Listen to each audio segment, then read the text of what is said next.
moment the lights go out, the air seems to shift. You can hear the soft hum of your own breathing, the tick of a clock, maybe the faint creak of wood settling somewhere in the darkness. And then, nothing. Absolute stillness. It's in that void, in the breath between sounds, that your imagination comes alive. You start to wonder if you're truly alone. You strain your ears for any sign of movement, any whisper, any breath that doesn't belong to you. That's when it hits you. The realization that silence isn't safety. Silence is the stage where your fears come to life. In horror, silence is the monster's favorite mask. For decades, filmmakers have relied on sudden jolts of sound, screams, shrieks, musical stings, to frighten audiences. Yet some of the most haunting, unforgettable moments in horror history are defined not by noise, but by its absence. The hush before a door creaks open, the muted whimper of someone hiding under the bed, the sound of nothing pressing against your ears like a physical weight. This video explores why silence works so well in horror, how it manipulates our psychology, amplifies our anticipation, and transforms the ordinary into the terrifying. Silence in horror isn't just an artistic choice, it's a psychological weapon. Human beings are wired to seek patterns in sound. Our brains constantly scan for auditory cues that signal safety or danger. When that input disappears, our sense of control does too. The absence of sound leaves a void our minds instinctively try to fill, and what we fill it with is often worse than any monster a filmmaker could show us. Neuroscientists have found that silence increases our brain's sensitivity to threat.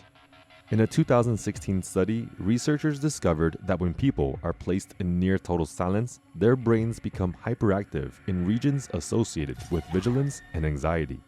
In other words, when the world goes quiet, our primal instincts take over. This is a survival mechanism inherited from our ancestors. Silence in the wilderness meant that something dangerous might be nearby, and so our bodies prepared for attack. In horror films, directors exploit this reaction perfectly.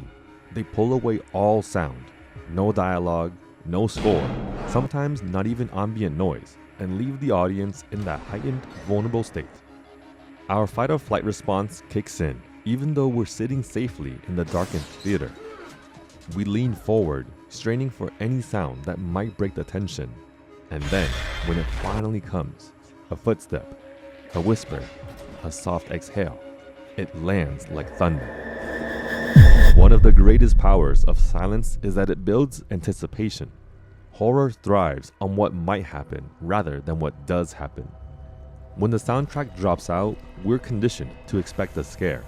The longer the silence stretches, the more unbearable the waiting becomes. This technique, known as suspense through absence, is one of the oldest tools in horror storytelling. Take, for example, A Quiet Place, a film that literally weaponized silence. The premise is simple. The world has been taken over by creatures that hunt by sound. Every footstep, every whisper, every dropped object could mean death. Director John Krasinski crafts entire sequences where the absence of noise creates nearly unbearable tension. The silence isn't just part of the story, it is the story. Audiences found themselves holding their breath along with the characters, as though the slightest sound from the theater seats could summon the monsters on screen. But the power of silence doesn't always need high-concept setups. Alfred Hitchcock understood its potency decades earlier. In Psycho, the infamous shower scene is often remembered for its screeching violins, yet it's the moments just before the attack that truly unnerve us. The quiet drip of water, the calm before the blade. Silence sets the stage. Sound delivers the blow. Without the pause, the scream wouldn't matter. Beyond tension, silence also represents isolation, one of horror's most recurring themes. When sound disappears, so does connection. We are left alone with our thoughts, our fears, and our heartbeat. This loneliness, this sense of being cut off from the world, is terrifying on a fundamental level. Stanley Kubrick's The Shining captures this perfectly. The Overlook Hotel is a cavernous maze of empty hallways, and Kubrick often lets the soundscape fall eerily quiet. The silence emphasizes the vast emptiness of the space and the psychological unraveling of Jack Torrance. The lack of sound mirrors his descent into madness. It's not the ghosts that make the hotel terrifying, it's the oppressive silence of isolation, the sound of sanity cracking in the void. Silence can also make horror feel deeply personal. When sound fades away, we are forced inward. In those moments, the film stops being about external threats and starts reflecting our inner fears, loneliness, guilt, loss, or grief. Films like The Others and The Witch use silence not just to scare us, but to make us sit in uncomfortable emotional spaces. The quiet becomes almost spiritual, a confrontation with the self. Silence as a source of fear isn't just cinematic, it's cultural and ancient. Many mythologies and religious traditions treat silence as sacred, mysterious, or dangerous. In Japanese horror, for example, silence often precedes the appearance of a ghost or curse. The stillness is a warning, a breath before the supernatural breaks through. This is evident in films like Ringu, where long stretches of quiet make the sudden intrusion of the ghostly all the more shocking. Western horror draws from similar roots. In Gothic literature, silence often represents the unknown, the pause before revelation. In haunted houses, it's the moment before the whisper, the heartbeat between knowing and not knowing. Even in our daily lives, silence fills uncomfortable gaps. We talk to fill it. We turn on music to escape it. We surround ourselves with noise because silence forces us to confront something primal, our vulnerability. This fear of the void also extends into modern technology. The digital age has conditioned us to expect constant feedback, notifications, pings, background music. When that stops, when the hum of daily noise vanishes, it feels unnatural. Filmmakers like David Lynch exploit this brilliantly.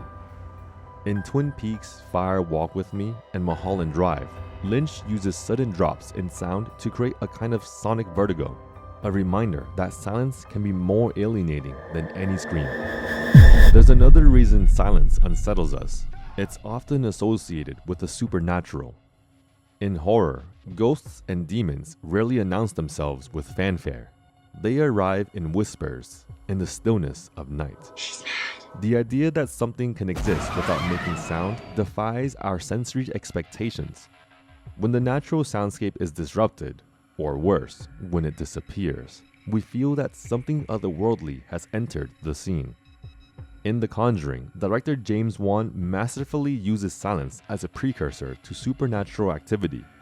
One of the most chilling moments occurs when all ambient noise cuts out just before the ghost makes its presence known.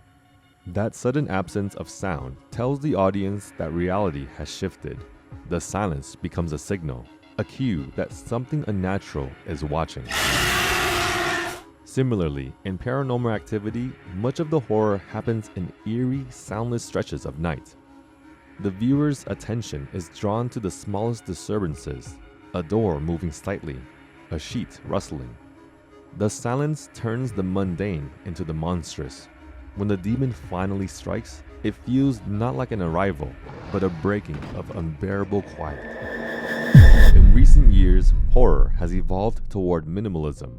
Directors like Robert Eggers, Ari Aster, and Jennifer Kent have traded traditional jump scares for psychological, atmospheric dread.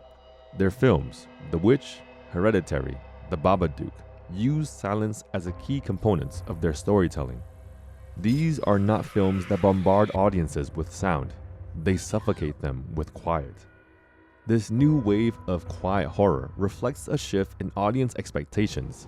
Viewers have grown desensitized to loud, sudden scares. What gets under the skin now is subtlety, the slow burn, the lingering unease. Silence invites the audience to participate in the horror. It demands attention, patience, and imagination. Instead of reacting to what's on screen, we begin projecting our own fears into the empty spaces between sounds. Even in streaming horror, where viewers often multitask or watch casually, silence becomes an attention grabber. When the sound cuts out, our brains instinctively focus. It's as though the film itself is whispering, "Listen, something's coming." In the end, silence is more than an absence of sound. It's an invitation. It asks the audience to fill the void, to confront what's lurking in their own imagination. Screams, gore, and music cues can startle us, but silence stays with us. It echoes long after the film ends, in the quiet moments before sleep, when every creak in the dark feels like a whisper from the void. That's why silence will always be scarier than screams. It's not just what we hear that frightens us, it's what we don't. The empty spaces in horror films mirror the empty spaces in our own minds, those places where rational thought dissolves into primal fear. The scariest part of any horror story isn't the monster, it's the moment before it appears, when the world holds its breath and everything goes quiet. Because in silence, you can hear everything. Don't forget to like and subscribe. It helps us out a lot as we do this all ourselves without the help of AI. Thanks for watching.